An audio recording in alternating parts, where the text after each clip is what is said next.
Oi, alunos, bom dia! Hoje é dia 28 de abril, quarta-feira, e vamos começar mais um dia de aula, né?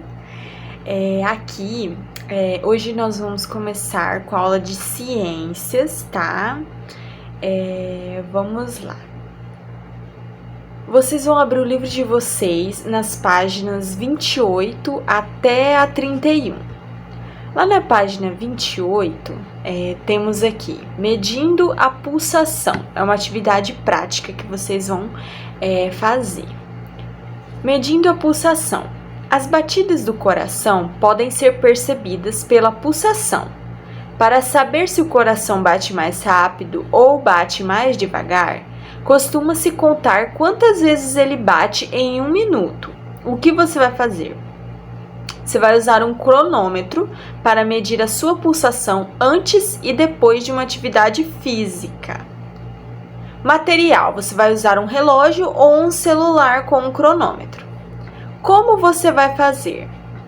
Para aprender a sentir a pulsação, encoste 2 dedos em um dos pulsos. Vocês vão fazer assim. 2 dedos em um dos pulsos, aí vai ficar assim.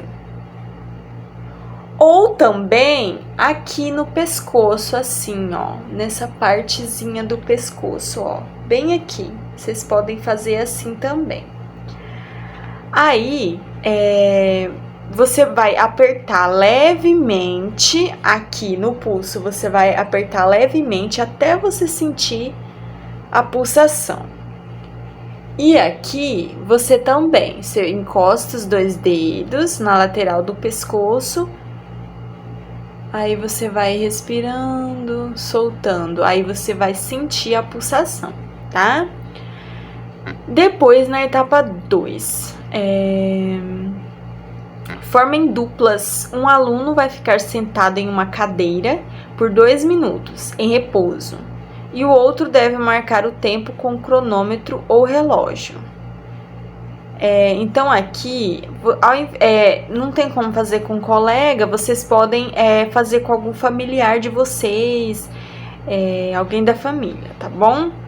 Lá na página 29.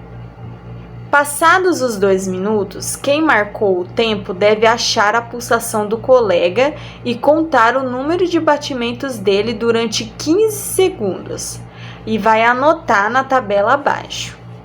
Em seguida, o aluno que ficou sentado deve pulsar sem sair do lugar durante 1 minuto seguido. O outro marca o tempo. Depois de 1 minuto, o colega deve achar a pulsação e contar o número de batimentos durante 15 segundos e anotar na tabela abaixo. Aí aqui, vocês vão anotar os batimentos em 15 segundos, quando a pessoa está em repouso e depois dela pular. Ela vai fazer uma atividade, vai pular e depois você vai anotar quantos batimentos ela fez em 15 segundos.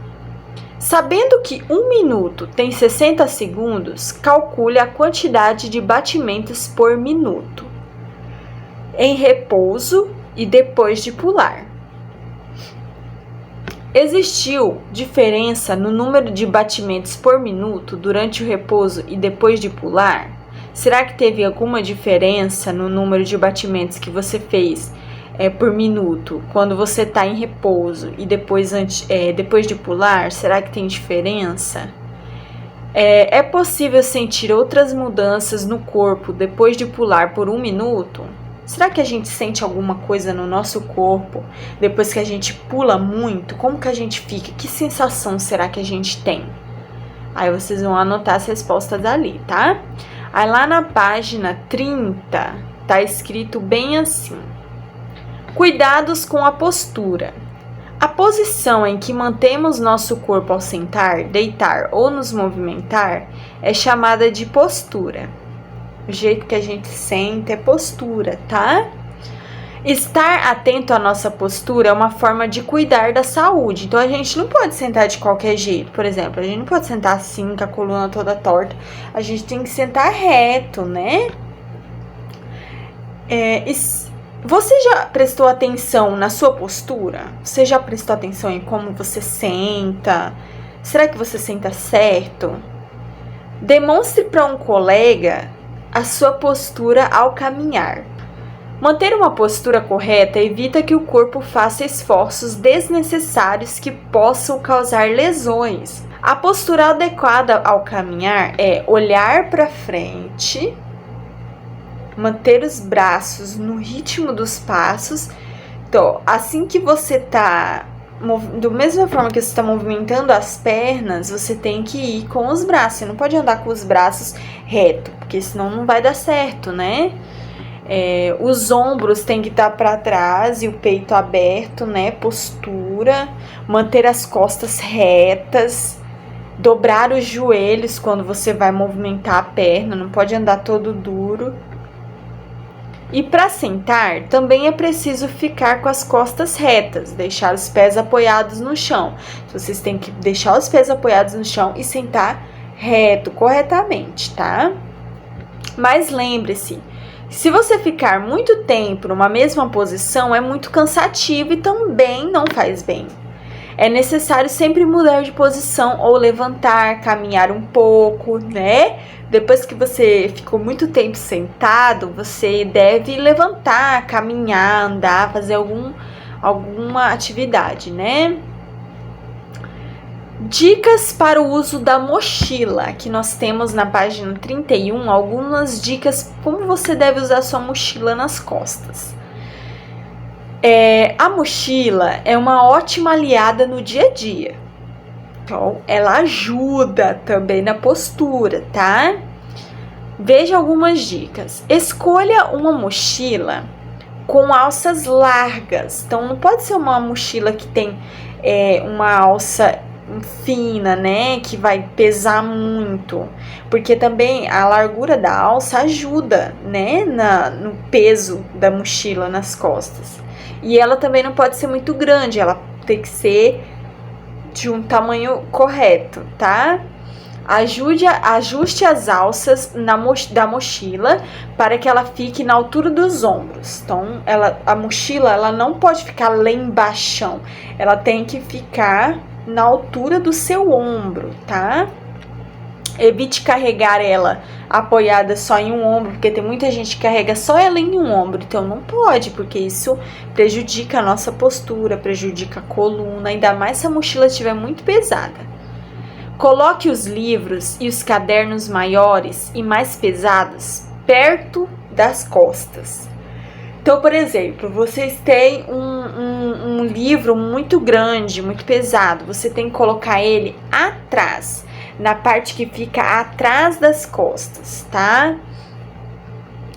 A quantidade de quilogramas a ser carregada varia de acordo com a massa de cada criança. Por exemplo, se você pesa 20 quilos, você deve carregar só 2 quilos. Se você pesa 25, é só 2,5. E se você pesa 30, você tem que carregar só 3. Então, é sempre dividido por 10. Né? Se você usar mochilas de rodinhas, a alça do carrinho deve estar ajustada à sua altura. Então, a alça não pode ser muito pequena, né? E nem muito grande também. Assim, você consegue caminhar com as costas retas. Mantenha a mochila sempre ao lado do corpo e não atrás. Então, você não pode carregar ela lá atrás. Você tem que carregar ela na frente, do lado, assim, né? Para você puxar, para ficar mais confortável para vocês, tá bom? Então, essa aqui foi algumas diquinhas para vocês na hora de carregarem a mochila, tá? Agora, nós vamos começar com a nossa aula de matemática, abrindo o livro didático nas páginas 40 e 41. Aí, aqui vai ser um jogo de tabuleiro, muito legal. O nome é 100 com 4 cartas, esse é o nome do jogo. Aí aqui tem os materiais necessários. Vocês vão pegar o tabuleiro, vai estar lá na página 219 do livro, tá? Lá no finalzinho.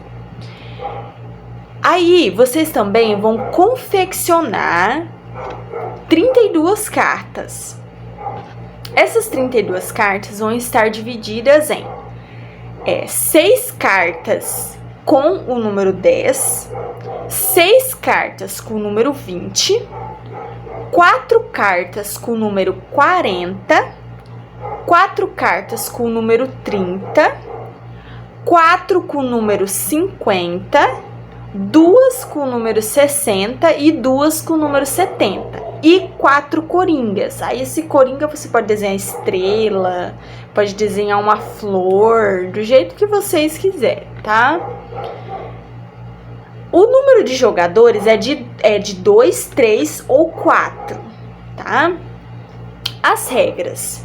Vocês vão embaralhar as cartas e vão distribuir 3 delas para cada jogador. As demais vão ficar viradas para baixo em um monte. O restante vocês vão juntar num montinho e vão deixar viradas para baixo para poder comprar. Cada jogador vai deixar as cartas viradas para cima. Então vocês vão pegar aquelas 3 cartas que vocês distribuíram para os jogadores, para todo mundo, e vão deixar elas viradas, todas as 3. Eles têm que ver, têm que olhar. Depois, vocês vão decidir quem vai começar, tá? Aí cada um, na sua vez, vai colocar uma carta em uma casa do tabuleiro. Então, vocês vão... por exemplo, hoje eu vou começar. Eu que começo. Eu vou colocar uma carta minha. Coloquei o número 20. Eu coloquei em um lugar do tabuleiro. Aí o outro jogador vai pegar e vai colocar outra. E depois o outro, tá? Então é sempre assim.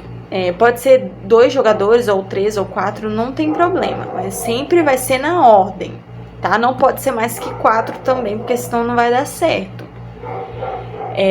Aí vocês vão pegar e sempre os 4 números que vão estar em cima do tabuleiro, depois que juntou os 4, vai formar o número 100. As cartas somadas vão formar 100. Vai somar 100. Então, por exemplo, o último jogador, se ele conseguiu formar 100, as cartas vão ficar para ele. Ele vai pegar as cartas e vai ficar para ele, vai guardar para ele. Então, o objetivo do jogo é sempre sempre somar as 4 cartas e dar 100. Se deu 100 na sua vez, vai ficar para você, tá? Pode ser tanto na horizontal, que é assim, a horizontal, reto. Pode ser na vertical, que é descendo. Ou na diagonal, que é de lado, tá? É como no bingo. No bingo também, você ganha assim, assim ou assim, tá bom? Depois vocês vão retirar uma carta do monte e substituir a carta que você usou, ficando sempre com 3. Então sempre você vai ter 3 cartas. Lembrando que para começar o jogo você tem que retirar uma carta do monte para jogar ela lá. Quando o jogador conseguir obter 100 com as 4 cartas, ele vai recolher e vai aguardar. Então, é igual eu falei, depois que formou as 4 cartas, deu o número 100, vocês vão pegar e vão recolher para vocês na vez de quem jogou, tá? Não é todo mundo. É o jogador que conseguiu somar 100, vai recolher as cartas e vai ficar com ele. O coringa, ele pode ser usado no lugar de qualquer carta, tá? Então, você pode jogar ele em qualquer momento que você quiser. O jogo termina se não houver mais cartas no monte e um dos jogadores ficar com 2 cartas. Então, no final, quando não tiver mais nenhuma carta para comprar e tiver um jogador com 2 cartas, aí o jogo acabou, tá? Se as 16 casas do tabuleiro estiverem ocupadas, o jogador seguinte pode tentar obter 100 trocando uma das cartas do tabuleiro por uma de suas cartas. Então, por exemplo, se todas as casinhas estão completadas, na minha vez, por exemplo, chegou na minha vez, já não tem mais nem lugar para colocar. Eu vou pegar uma carta do meu monte, que eu tô aqui na minha mão, e posso substituir em uma das fileiras, tanto assim, como assim, como assim. Mas eu tenho que, com aquela carta que eu tirei, eu peguei a minha e joguei, eu tenho que formar um número 100 para poder recolher a carta e continuar o jogo, tá?